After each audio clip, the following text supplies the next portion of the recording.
अपने को अनम्यूट करिएगा, मैं आपके पास आऊंगा। कांग्रेस की क्या संभावना है इस बार? हर आदमी क्या कांग्रेस की तरफ जा रहा है? कांग्रेस के बारे में माहौल भी बताया जा रहा है। राहुल गांधी की और प्रियंका की सभाएं अभी उस तरीके से शुरू नहीं हुई। क्या लग रहा है कांग्रेस को लेकर?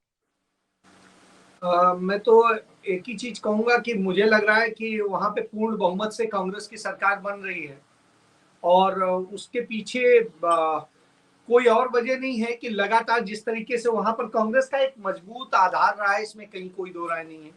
कांग्रेस बड़े लंबे अरसे तक वहां पर स्वीकार्यता कांग्रेस की रही है। तीसरी पार्टी की उपस्थिति बड़ी नगण्य रही है। इसके बाद में भारतीय जनता पार्टी की उपस्थिति जो होती है वो कमंडल के बूते होती है और उसका गढ़ उडुपी हुआ करता था, आज भी है। उडुपी की 5 सीटें हैं, पांचों भारतीय जनता पार्टी के पास है। और इसके बाद में जो जिस तरीके से नफरत और सब कुछ करने की कोशिश की गई, उससे एक असर होता है। लेकिन इसके बावजूद स्थितियां ये है कि कांग्रेस तब भी बेहतर रही जब उसने सबसे खराब वहां परफॉर्मेंस दिया है। तो कहीं ना कहीं कर्नाटक उसके लिए एक बड़ा अच्छा हो रहा है। और आप याद करिए 1977 जब कांग्रेस पूरे हिंदुस्तान में, उत्तर प्रदेश में 0 सीट थी, बिहार में 0 सीट थी, उस दौर में भी कांग्रेस पार्टी कर्नाटक में कितना बेहतरीन परफॉर्मेंस करके आई थी। आप याद करिए 1989 जब राजीव गांधी के समय में, जब 197 सीटों पर कांग्रेस थी और उस समय उत्तर प्रदेश समेत तमाम सारे राज्यों में जब कांग्रेस सिमट गई थी, उस स्थिति में भी कर्नाटक और दक्षिण में उसे बहुत अच्छा समर्थन मिला था। तो ये इस बात का सबूत है कि कहीं ना कहीं दक्षिण कांग्रेस को तब संबल देता है जब कांग्रेस को बेहद जरूरत होती है। और वैसे भी आप देखिए पिछले चुनाव में कांग्रेस पार्टी मिलकर सत्ता में आई थी जो अपने सहयोगी दल के साथ में, लेकिन उसके बाद सरकार को जिस तरीके से डकैती डाल ली गई, जिस तरीके से किया गया, तो उसके बाद में जनता के पास में अब सारी चीजें हैं और इन्होंने जितनी नफरत बोई है उसका असर ये है कि चंद सीटों की बात छोड़ दे तो अधिकतर में उसकी भर्त्सना हो रही, क्योंकि कर्नाटक उत्तर प्रदेश के जाहिलों की तरह से नहीं। कर्नाटक जो है चीजों को लेकर के बहुत अवेयर रहता है और वो एजुकेटेड स्टेट भी है। उसके अलावा एजुकेशन के अलावा वहां पर हब है आईटी का जो इंटरनेशनल कनेक्शन बनाता है। और इसके बाद में आप देखिए, जैसे आप शायद बता ही चुके हैं, उसकी मिर्ची की जो है पूरे एशिया की सबसे बड़ी बाजार कर्नाटक में है। मछली का बहुत बड़ा कारोबार कर्नाटक में है। एग्रीकल्चर से जो जुड़ा हुआ है वो इलाका, कुछ इलाका एग्रीकल्चर में बहुत अच्छा है। और इसके बाद में कोलार की खानों से लेके सब कुछ। और ये भारतीय इतिहास की बात कर दें तो हड़प्पा की सभ्यता हो तब से जो है वो कर्नाटक एक अपने आप में समृद्ध राज्य रहा है और समझदार राज्य रहा है। और ये उससे भी पहले, हड़प्पा की सभ्यता से भी पहले की बात करें तो आप देखिए सिंधु घाटी की सभ्यता के उदय के पूर्व के अवशेष मिलते हैं कर्नाटक में, जो ये बताते हैं कि किस तरीके से कर्नाटक की समृद्धता थी। तो कर्नाटक के लोग कोई भिखारी नहीं होते थे, एक समृद्ध राज्य रहा है और उसकी समृद्धता के तमाम सारे नमूने हैं।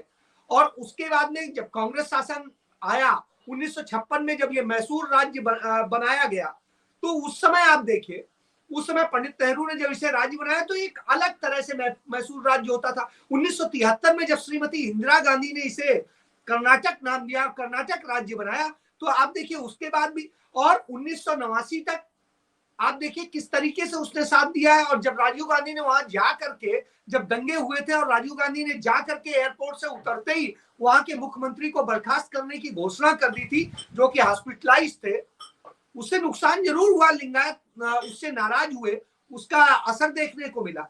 लेकिन इसके बावजूद राजीव गांधी के मैं फैसले से बिल्कुल सहमत हूं, उन्होंने सही फैसला लिया था। जो मुख्यमंत्री किन्हीं भी कारणों अपने यहाँ दंगे नहीं रोक सकता और चीजें नहीं कर सकता, तो रहने का हकदार कैसे हो जाता है?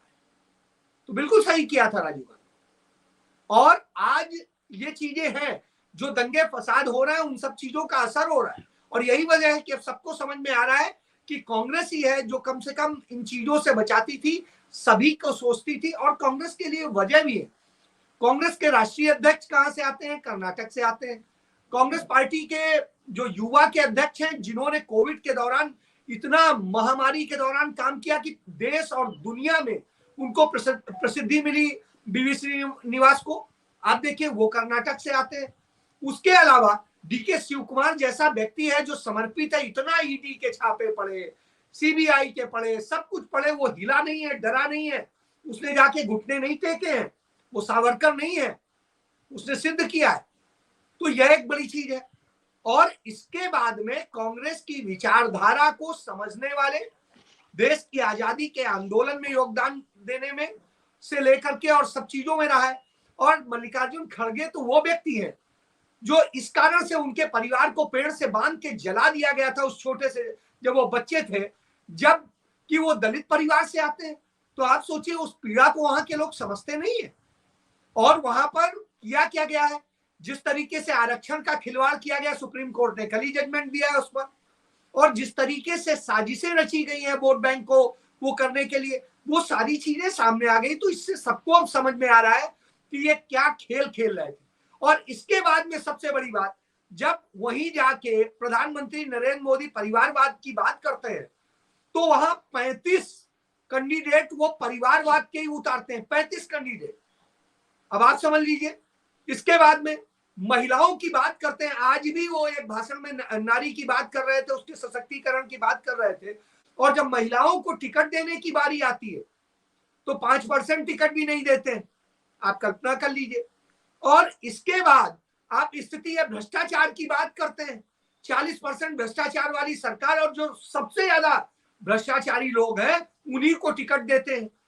तो ये समझिए, तो ये सारी चीजें सामने हैं। और वहां पढ़े लिखे लोग हैं, समझदार हैं, समझते हैं, इन साजिशों को समझते हैं और वो अपने भविष्य को जानते हैं। और जिस तरीके से आपको याद होगा कुछ समय पहले दुनिया की तमाम आईटी कंपनीज ने यह कह दिया था कि यदि कर्नाटक में इस तरीके से नफरत के खेल होंगे तो हमें मजबूरन आईटी का अपना वो हटाना पड़ेगा वहां से। तो आप सोचिए वहां से आईटी, और इसको लेके मजूमदार शाह मजूमदार क्या करके नाम है, उन्होंने जो इंडस्ट्रियलिस्ट है आईटी की, उन्होंने इसको लेके एक ट्वीट किया था, याद करिए, कि इस तरह से हुआ तो हमारी आईटी उद्योग जो सबसे बड़ा आज है पूरे हिंदुस्तान का, वो बर्बाद हो जाएगा। और उसका नतीजा ये होगा कि हिंदुस्तान के जो करोड़ों युवाओं को रोजगार मिल रहा है वो रोजगार छीनेगा। और वो सिर्फ कर्नाटक के नहीं छीनेगा, पूरे हिंदुस्तान के युवाओं को मिल रहा है, तमाम परिवार पल रहे हैं। तो आप इससे समझिए कि कितना बड़ा है। इसलिए लोग कांग्रेस की तरफ जा रहे हैं। ये सारी वजह वहां पर खड़ी है। किसानों के लिए सोचने की बात करिएगा तो किसने किया है? भाजपा ने तो नहीं किया है। कांग्रेस ने तो जितना कांग्रेस किया है किसानों के लिए शायद किसी ने नहीं किया है हिंदुस्तान के अंदर जितनी पार्टियां मौजूद हैं। तो ऐसी स्थिति में स्वाभाविक सी बात है कांग्रेस की तरफ जाने का औचित्य बनता है और वो मुझे दिखाई दे रहा है। जी बिल्कुल, आपकी बात से काफी हद तक सहमत, लेकिन उत्तर प्रदेश के जैसे जाहिल नहीं, ये वाला वाक्य थोड़ा गड़बड़ है। ये ऐसा लगता है कि हमारा राज्य जो है वो जाहिल का मतलब, मैं भी उत्तर प्रदेश का ही पैदा हूँ, जाहिल का मतलब जी, इसीलिए नहीं है, ये नफरत वाले माहौल को लेके था, उसको लेके था, इसको लेके।